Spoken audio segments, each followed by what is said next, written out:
लीजिए सुनिए प्रियांशु पांडे की लिखी कहानी फागू, मेरी यानी समीर गोस्वामी की आवाज में। कोई है? कोई है? आवाज दरवाजे से आई। सुनते ही जमुनी बाहर आ गई।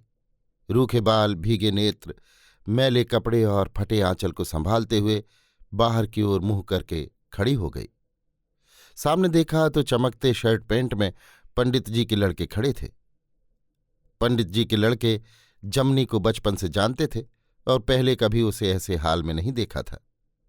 जब भी कभी आते तो उसका चेहरा एक खिले पुष्प की तरह प्रसन्न ही पाते।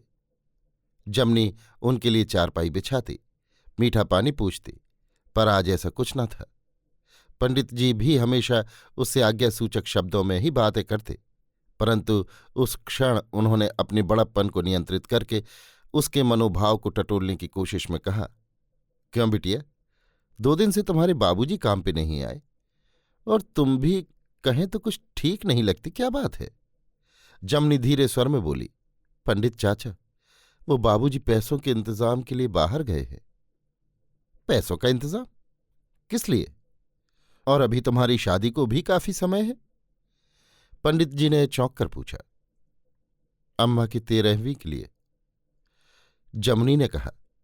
ये एक वाक्य पिछले कुछ दिनों का इतिहास समझाने के लिए पंडित जी को काफी था। पंडित जी ने कुछ क्षण उसे देखा और उसके सर पर हाथ रखकर चले गए। वापस जाने लगे तो सोचने लगे कि फागू की औरत मर गई, इतनी आपत्ति आ गई और खबर भी नहीं की। इतनी खुददारी।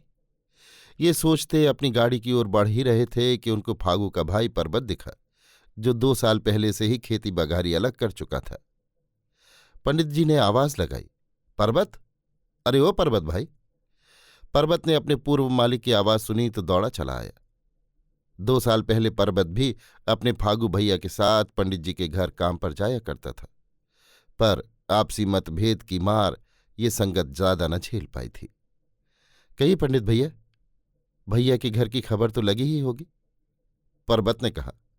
हाँ पर्वत भाई, खबर तो लगी, पर हम जमनी बिटिया से ज्यादा कुछ पूछ न सके। पंडित जी ने कहा। अब क्या कहें भैया, भाभी 8-10 दिन से खाट पर थी, कुछ खाती भी न थी, अचानक परसों चल बसी। पर्वत ने कहा। लेकिन फागू ने उसका दवा दारू क्यों नहीं कराया? ऐसे ही कैसे पड़े रहने दिया? और अगर पैसे ना थे तो हमसे ले लेता, कभी मना किए हैं जो आज करते? पंडित जी ने कहा। फागू भैया चाहते तो थे, लेकिन 7,000 पहले ही कर्ज में थे, कैसे मांगते? हमारे पास भी कहाँ कुछ था जो देते। जैसे तैसे अंतिम क्रिया किया। खेत तो पहले ही बड़ी लड़की के ब्याह में बेच चुके हैं। पर्वत की बातें निराशा की पर्यायवाची लग रही थीं। और उसका लड़का, उसने कुछ क्यों नहीं किया? सुना था सब्जी की ठेली लगाता है। पंडित जी ने पूछा। पंडित जी के इस प्रश्न से तुरंत ही पर्वत का भाव परिवर्तन हो गया। उसका निराशा क्रोध में बदल गया। अरे वो नमक हराम तो उसी समय अपनी औरत को लेकर ससुराल चला गया जिस समय से भाभी खाट पर गिरी। कहता है अम्मा बाबूजी ने छोड़ा ही क्या है हमारे लिए जो सेवा करें। पंडित जी ने कुछ देर रुककर कहा, क्या कहें पर्वत, जिंदगी सबके धैर्य शक्ति को दुख की तराजू पर तौलती है। पंडित जी पर्वत को सांत्वना दे ही रहे थे कि एक और आवाज आई, गरीबों और लाचार की कुछ ज्यादा ही। ये रुदित भरे स्वर फागू के थे।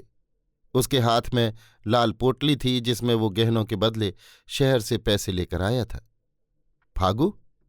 पंडित जी ने फागू की तरफ देखते हुए कहा। हाँ भैया, फागू, वो फागू जो आज सूरज के प्रकाश में भी अंधेरा देखता है। वो रोशनी अब रही ही नहीं जो मेरे नेत्रों का सहारा होती। अब तो सारी प्रकृति ही मुझको चिढ़ा रही है, ऐसा प्रतीत होता है। फागू ने आत्मव्यथा को पंडित भैया के सामने रख दिया। पंडित जी को पता था कि फागू और अधिक कुछ न बोल सकेगा, अतः उन्होंने स्वयं ही कहा, फागू कुछ चिंता मत करो, सारा खर्च हम देंगे, तुम्हारे 7,000 भी माफ। इतना एहसान मत कीजिए भैया, कहते हुए फागू ने उनके चरण पकड़ लिए। पंडित जी ने थोड़े प्रेम और थोड़े अभिमान भरे स्वर में कहा, उठो फागू, हम देते क्यों नहीं? तुमने एक बार कहा तो होता। अरे इतना धन धान्य किस काम का जो हम तुम जैसों की सहायता न करें? और वैसे भी तुम तो हमारे सेवक हो, उठो। पर्वत को भेज देना, पैसे कुछ बोरे चावल और कुछ बोरे गेहूं भिजवा देंगे। हम चलते हैं, 13वीं के दिन आएंगे।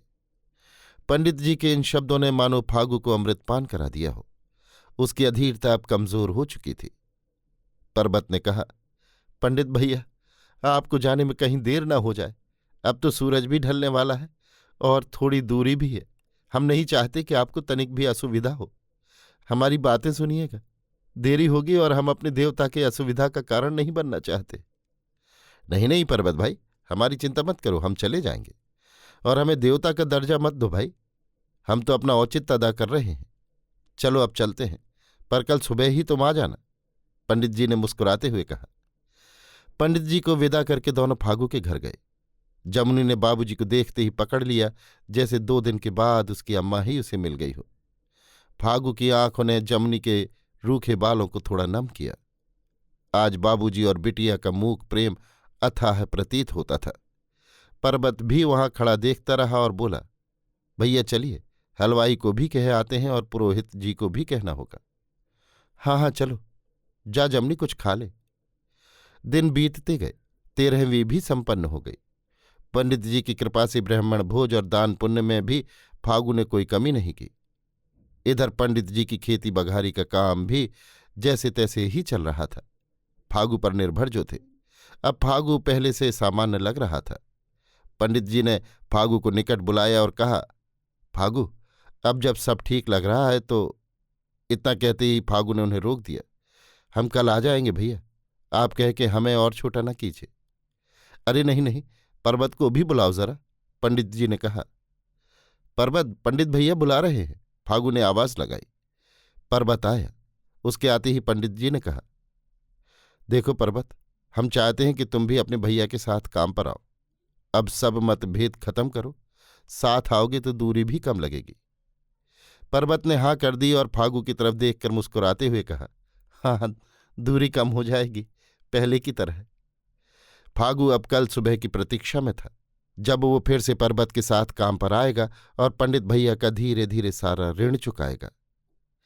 जमनी, कल सुबह थोड़ा नाश्ता वगैरह बना देना रे, कल से पंडित भैया के यहाँ जाना है। बड़े एहसान किए हैं वो हम पर। अब काम पे नहीं जाएंगे तो ये जो सारा एहसान किए हैं वो चुकाएंगे कैसे? फिर तेरा ब्याह भी तो करना है। फागू ने जमनी से कहा। जमनी ने कुछ उत्तर नहीं दिया। फागू ने फिर कहा, सो गई? अरे सांप सूंघ गया क्या रे? चलो मन, खुद ही देखते हैं। हाँ, दिन भर काम भी तो करती रहती है और अब चूल्हा चौका भी तो इसी के जिम्मे है। जमनी बिटिया, कल थोड़ा नाश्ता बना देना। जमनी! फागू अपनी बिटिया को पुकारते जमनी की अम्मा की कोठरी में गया, जिसमें अब जमनी सोती थी। कोठरी के चौखट पर कदम रखते ही उसे ऐसा एहसास हुआ जैसे उसके पैर के ऊपर से कुछ रेंगते हुए गया हो। फागू शंका में पड़ गया। बेचैनी में बिटिया को हिलाया, पर बिटिया ने कोई प्रतिक्रिया नहीं दी। जमनी को सच में सांप सूंघ गया था। फागू वहीं मूर्छित हो गया। मूर्छित अवस्था में अब उसे कोई पुकार रहा था, बाबूजी, ओ बाबूजी, चलो ना, अम्मा बुला रही हैं, चलो ना। ये पुकार फागू के जीवन की सबसे मधुर पुकार थी। फागू इसे टाल कैसे सकता था? उससे रहा न गया और अब वो रह न गया। अभी आप सुन रहे थे प्रियांशु पांडे की लिखी कहानी फागू, मेरी यानी समीर गोस्वामी की आवाज में।